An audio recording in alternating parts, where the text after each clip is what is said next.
ইন্নাল আলহামদুলিল্লাহ ইন্নাল আলহামদুলিল্লাহি নাহমাদুহু ওয়া নাস্তাঈনুহু ওয়া নাস্তাগফিরুহু ওয়া নু'মিনু বিহি ওয়া নাতাওয়াক্কালু আলাইহি ওয়া নাউযু বিল্লাহি মিন শুরুরি আনফুসিনা ওয়া মিন সাইয়্যাতি আ'মালিনা মান ইয়াহদিহিল্লাহু ফালা মুদিল্লা লাহু ওয়া মান ইউদ্লিল ফালা হাদিয়া লাহু ওয়া নাশহাদু আন লা ইলাহা ইল্লাল্লাহু ওয়াহদাহু লা শারীকা লাহু ওয়া নাশহাদু আন্না সাইয়্যিদানা মুহাম্মাদান আবদুহু ওয়া রাসূলুহু নাহমাদুহু ওয়া নুসাল্লি আলা রাসূলিহিল কারীম আম্মা বা'দ। আলহামদুলিল্লাহ, মহান আল্লাহ তাআলার দরবারে লাখো শুকরিয়া যে আল্লাহ পাক আমাদেরকে এই ফিতনা জামানায় আল্লাহ তাআলা আমাদেরকে ফজরের নামাজ জামাতের সাথে আদায় করতে তৌফিক দিল এবং ফজরের নামাজ পড়ে আল্লাহ তাআলা একদিনের মধ্যে আমাদেরকে আসার মতো বসার মতো তৌফিক দান করে দিল। এজন্য আমরা হৃদয় থেকে শুকরিয়া আদায় করি আলহামদুলিল্লাহ। ভাইয়া দোস্ত বুজুর্গ আদি যারা আল্লাহ তাআলা নেয়ামত করে নেয়ামত শুকরিয়া আদায় করে, তো আল্লাহ তাআলা নেয়ামত বাড়িয়ে দেয়। আর যারা আল্লাহ তাআলা নেয়ামত পায় কিন্তু শুকরিয়া আদায় করে না, তাদের নেয়ামত আল্লাহ কারিয়ে দেয় এবং কঠিন আযাবে গ্রেফতার করে। ভাইয়া দোস্ত বুজুর্গ আদি, মহান আল্লাহ পাক আমাদেরকে দুনিয়াতে তৈরি করছে শুধুমাত্র তার গোলামি করার জন্য এবং হযরত মুহাম্মদ সাল্লাল্লাহু আলাইহি ওয়াসাল্লামের পথে চলার জন্য। এই জন্য ভাইয়া দোস্ত বুজুর্গ আদি, কোনো বান্দা যদি কোনো ব্যক্তি যদি মেহনত করতে করতে করতে করতে দুনিয়ার বাদশা হয়ে যায়, দুনিয়ার প্রেসিডেন্ট হয়ে যায়, হ্যাঁ, কিন্তু আল্লাহকে চিনল না, নবীকে চিনল না, আখিরাত চিনল না, পরকাল চিনল না, ওই ব্যক্তির মতো হতভাগা পরাকাবাল আর দ্বিতীয় কোনো বান্দা নাই।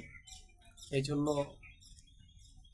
একজন ব্যক্তি হতে পারে দিনমজুরি কাজ করে খায়, রিক্সা চালিয়ে খায়, অটো চালিয়ে খায়, হ্যাঁ, একজন ব্যক্তি ফ্রি করে খায়, কিন্তু ওই ব্যক্তি যদি দুনিয়া থেকে আল্লাহকে মেনে নবীকে মেনে কবর যেতে পারে, তো ওই ব্যক্তির মতো ভাগ্যবান মানুষ আর দ্বিতীয়জন নাই।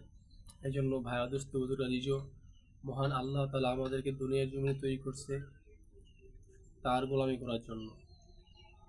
এই জন্য গোলামি করার সবচেয়ে বড় নমুনা বা পরিচয় হচ্ছে নামাজ। নামাজ এমন এক সবচেয়ে বড় ইবাদত যে বলা হয়েছে নামাজ হচ্ছে দিনের খুঁটি। নামাজ কি ভাই? নামাজ হচ্ছে দিনের খুঁটি।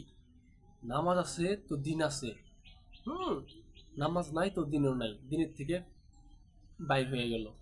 এই জন্য আমাদের প্রকৃতপক্ষে হিন্দু, বৌদ্ধ, খ্রিস্টান এবং কাফেরদের মুশরিকদের মধ্যে পার্থক্য হচ্ছে নামাজ।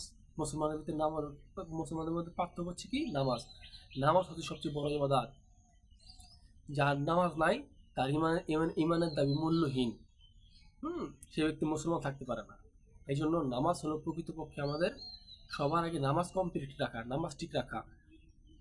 আল্লাহ তাআলা বলছে কোনো বান্দা যদি সময়ের প্রতি গুরুত্ব দিয়ে 5 ওয়াক্ত নামাজ আদায় করে, তো আল্লাহ তাআলা তাকে 5টি পুরস্কার দিবে। সেগুলা কি পুরস্কার? ওই পুরস্কারগুলো হচ্ছে, 1 নম্বরে যে দুনিয়ার যে পেরেশানি আছে, রিজিকের পেরেশানি করতেছি আমরা, ওই রিজিকের পেরেশানিটা আল্লাহ তাআলা দূর করে দিবে। 2 নম্বর কবর আযাব দূর করে দিবে, ডান হাতে আমলনামা দিবে, বিজনিল্লাহ পুরস্কার পার করে দিবে এবং বিনা হিসেবে জান্নাত দান করবে। আজকে আমরা দুনিয়া লাভের জন্য 500 টাকা 600 টাকা রোজে কাজ করি, যে কোনো কাজের জন্য আজকে আমরা ফজর নামাজ পড়তেছি না, কিন্তু 500-600 টাকা রোজের কাজটা আমরা ঠিকই করতেছি লাভের জন্য। অথচ ওই কাজ করার জন্য আমরা ফজরের নামাজ মিস হয়ে গেল, জোহরের নামাজ মিস, আসরের নামাজ মিস, মাগরিবের নামাজ, এশারের নামাজ মিস, আমরা নামাজ পড়তে পারতেছি না। তাহলে আমরা আখিরাত থেকে আমরা দুনিয়াকে প্রাধান্য দিছি বেশি, আর এই জন্যই আমরা ক্ষতিগ্রস্ত বৃত্তি চলে আসি। আমাদের ইমান আমল বলতে কিছু নাই। যদি আমাদের ভিতরে ইমান আমল এগিয়ে ক্লাস থাকতো, তাহলে আমরা ঠিকই আল্লাহর হুকুমকে পুরো করতে পারতাম, আল্লাহর হুকুমকে ঠিকই মানতে পারতাম। হ্যাঁ, আজকে আমরা দুনিয়ামুখী। এই জন্য আমরা পথে পথে, জায়গায় জায়গায়, দেশে বিদেশে আমরা অপমান ও লাঞ্ছিত। মুসলমান অনেক দামি মানুষ, মুসলমান অনেক দামি জিনিস, কিন্তু আমরা যে কতটা বড় দামি, আমরা যে কত বড় মূল্যবান, আজকে আমাদের নিজেদের দাম আমরা নিজেরা দিতে পারতেছি না। এই জন্য কাল কিয়ামতের ময়দানে আমাদেরকে আল্লাহ তাআলা পাকড়াও করবে যে, হে আমার বান্দা বা হে নবীর উম্মত, আমি তোমাদেরকে পাঠিয়েছিলাম শুধু আমার ইবাদত করার জন্য, আমার গোলামি করার জন্য, কিন্তু তুমি দুনিয়াতে গিয়ে মারামারি করছো, ঝগড়া করছো, ফেসাদ করছো, লোভ, হিংসা, অহংকার, আমার হুকুম মানো নাই, নবীর তরিকে চলো নাই, তয় তাহলে আমি কি জন্য তোমাকে দুনিয়াতে পাঠাইলাম? আর যখন আমাদের মৃত্যু হয়ে যাবে, আমরা যখন কবরে চলে যাব, তখন আর আফসোস করে আমাদের কোনো লাভ নেই। আর আল্লাহ তাআলা পৃথিবীতে আমাদের আর কাউকে কোনোদিন কখনো পাঠাবেন না। হ্যাঁ, কেউ পৃথিবীতে মৃত্যুর পরে আসতে পারে নাই, আর কিয়ামত পর্যন্ত মৃত্যুর পরে পৃথিবীতে কেউ আর আসতে পারবেও না। এই জন্য আমাদের এই সময়কে কাজে লাগানো, এই সুযোগকে কাজে লাগানো, এই অপরচুনিটি, এই চান্স, এটাকে কাজে লাগানো, বলা হয়েছে আমাদের হায়াতে জিন্দিগি, জীবন এত দামি, এত দামি, এত দামি।